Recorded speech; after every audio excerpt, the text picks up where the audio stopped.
Saat ini kepribadian menjadi sangat penting sekali di dunia profesional.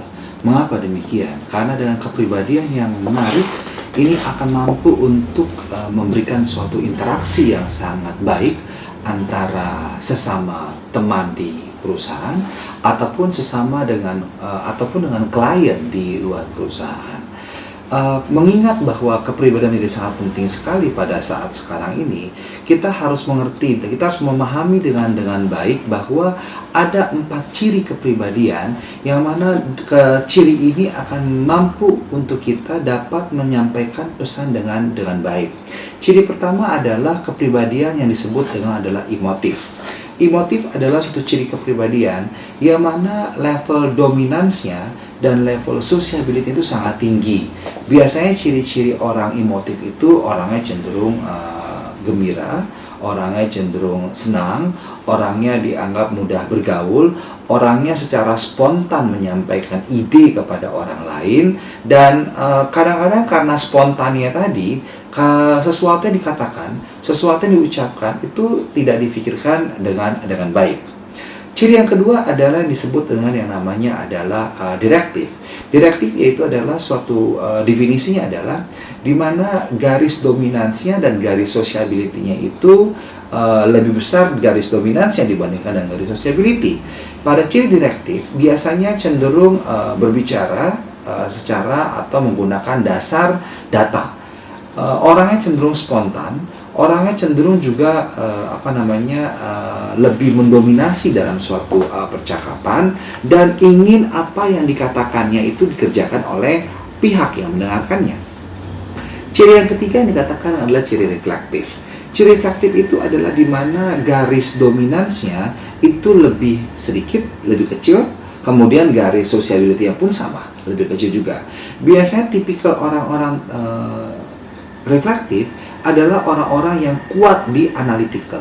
Mereka cenderung tidak suka untuk berinteraksi dengan sesama teman atau sesama orang lain, tapi lebih suka untuk berinteraksi dengan dirinya sendiri. Sehingga orang ini cenderung sangat analytical, orang ini sangat logis ya, dan agak sulit untuk membuat suatu hubungan dengan pihak yang lain.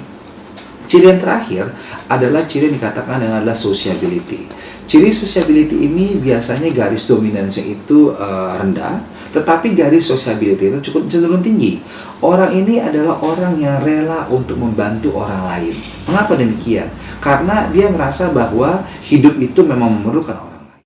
Nah, dengan kita mengetahui 4 ciri ini, apa harapannya? Apa keinginan kita? Harapannya atau mungkin keinginan kita adalah bagaimana kita mampu serta dapat untuk bisa berinteraksi dengan sesama dengan jauh lebih baik. Di samping itu, di samping ciri komunikasi, hal penting lainnya itu adalah berbicara tentang yang namanya adalah kematangan pribadi. Bicara masalah kematangan pribadi, kita harus mengetahui bagaimana caranya untuk menyesuaikan diri terhadap situasi. Seringkali kita merasa kita mampu untuk menyesuaikan diri kita, tetapi ingat, penyesuaian diri itu tergantung dari orang yang melihat diri kita. Karena potret yang baik itu bukan kita yang melihat hasilnya sendiri, tapi orang lain yang menilai seberapa besar potret kita itu baik di mata orang lain.